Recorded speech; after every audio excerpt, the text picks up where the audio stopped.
بسم الله الرحمن الرحيم. الحمد لله رب العالمين، والصلاة والسلام على أسعد خلقه وخاتم الرسل محمد صلى الله عليه وآله، ورضي الله عن المهاجرين والأنصار ومن تبعهم بإحسان إلى يوم الدين. Ramadan Kareem, happy Ramadan, everybody. May Allah subhanahu wa ta'ala bless you in this blessed month and make it a great school, a great training course for being better individuals, better families, and a better ummah, inshallah. This Ramadan, we cover parts of a surah that is one of the 7 longer surahs at the beginning of the Quran, a great surah that deals with the society that is called Surah An-Nisa, or women. The surah is actually dealing with not just women, but so many aspects of our community as an ummah, the bigger ummah of Muhammad sallallahu alaihi wasallam, the believers, the relationship between the believers and the people of the book, down to the family, and especially a lot of the family dynamics and family rules that have to do with marriage and inheritance and wills and divorce and so forth. And also it deals with some fundamental concepts in terms of the relationship between men and women, in terms of the responsibilities of men and women in the society. The surah is called Surah An-Nisa, or women, and the first ayah starts with Ya ayyuhan nas, or O people, but most of the surah is actually speaking to men rather than women. And the reason for that is that in Islam, we do not have the concept of equality between men and women. I know this might sound strange. We are all equal in front of Allah subhanahu wa ta'ala, but we don't know who is better, because with Allah subhanahu wa ta'ala, whoever has more taqwa is better. This surah and the rest of the Quran never says that women are better than men or men are better than women. I'll get to the ayah that talks about ba'dukum man ba'd. Some of you are better than some of the others.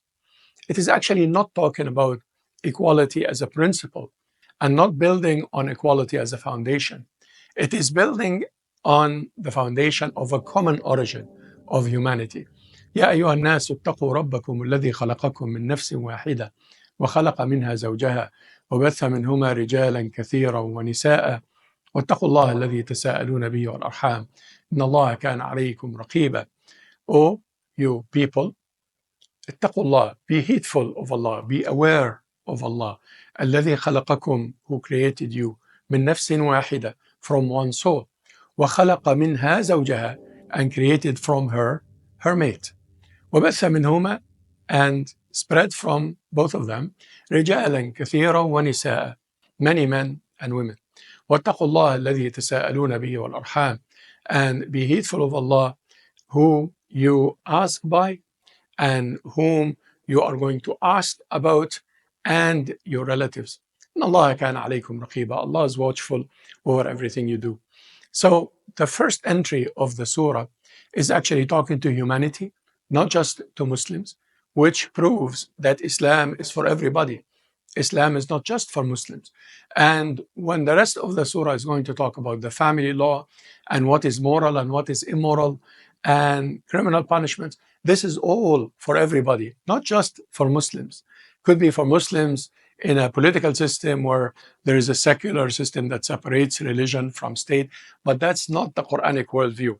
The Quranic worldview is that Islam is a way of life, a way of governance, a way of law, a way of family, a way of living, architecture, economics, that has to do with everything of life. This surah talked about riba, which is an economic issue, talked about marriage and divorce, which is a social issue, talked about war and peace, international relations, talked about the history of the people of the book and Isa and Maryam and so forth. And this surah is showing us that talking about a Muslim society is not just for social issues and not just for religious issues, actually for everything that has to do with our civilization.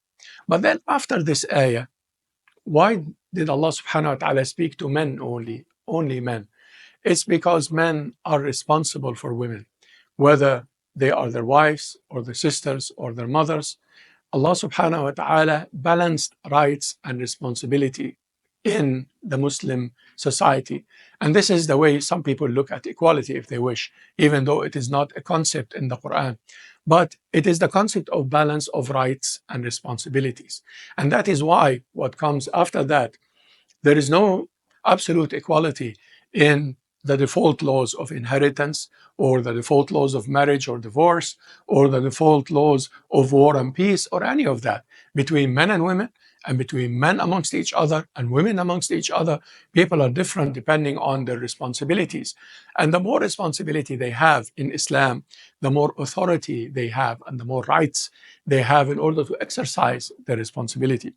So Allah subhanahu wa ta'ala interestingly said, min nafsin wahida. Some people interpret this as Adam, and they narrate the story in some of the ahadith that Adam slept, and when he woke up and he found Hawa in front of him and he found the rib missing, and he said, who are you? She said, I'm your wife. This is actually the biblical story. It's not the Quranic story. The Quranic story has nothing to do with this. And the ahadith in Nabi sallallahu alayhi wasallam that people narrated that has that story are not actually authentic hadith. They are not authentic ahadith because the Hawa or Eve is not created from Adam. Both are created from one soul. نفس واحدة. وخلق منها is a female. من النفس, from that soul. What is that soul? Allahu A'lam. Allah knows how He created us subhanahu wa ta'ala. But certainly the hadith of the rib and so on are not authentic hadith. The hadith that is authentic is when the Bedouin came to the Nabi sallallahu alayhi wasallam and told him about his wife and he complained. He said, she is for you like your rib. المرأة كالضلع. Scholars said that she is like your rib, like she's close to your heart, or she is like your rib, as he told him, if you have a rib in front of you, if you try to shape it the way you like, you will break it. So he was advising him to be patient with his wife and not to try to change her beyond who she is. Otherwise, he will break her, he told him. And this is the story of the rib in the authentic hadith. But otherwise, we don't have the story of Eve created from the rib of Adam. We don't have the story in Islam of the apple and eating from it and the serpent and going out of heaven. And all of this is Israeliyat and Masihiyat. This is from the children of Israel and from the Christian history, has nothing to do with Islam. In fact, in Islam, Allah subhanahu wa ta'ala puts the burden on Adam. وَعَصَى آدَمُ رَبَّهُ فَغَوَى. It is Adam who made the sin and Eve followed Adam. We don't have the original sin in which we blame women. This is a very important entry point to the rest of the surah because Islam does not put burden on women and does not make them suffer or have unease or difficulty beyond what they can handle, and treats them like pearls or like glass, as the hadith of Nabi sallallahu alayhi wasallam, that requires protection. And it doesn't mean that a woman cannot be educated and be a leader in any capacity or be a judge or any of that. This is not what this means, but it means that in Islam, the entry point to dealing with the issue of society is the responsibility of men. And without men of this ummah carrying their responsibility, we will not be able to defend the ummah from its enemy. We will not be able to give right to the deen of Islam if the men of this ummah do not give right to their wives for their marital rights in the family, for the rights in the inheritance as orphans, for other rights. And without the men of the ummah carrying the responsibility that Allah subhanahu wa ta'ala has given them, they would not have the authority and they should not have the rights that Allah has given them. This is the balance of Islam. We ask Allah subhanahu wa ta'ala to guide us and forgive us. We ask Allah subhanahu wa ta'ala to give victory to the oppressed. قولوا قولي هذا واستغفر الله لي ولكم. والسلام عليكم ورحمة الله وبركاته.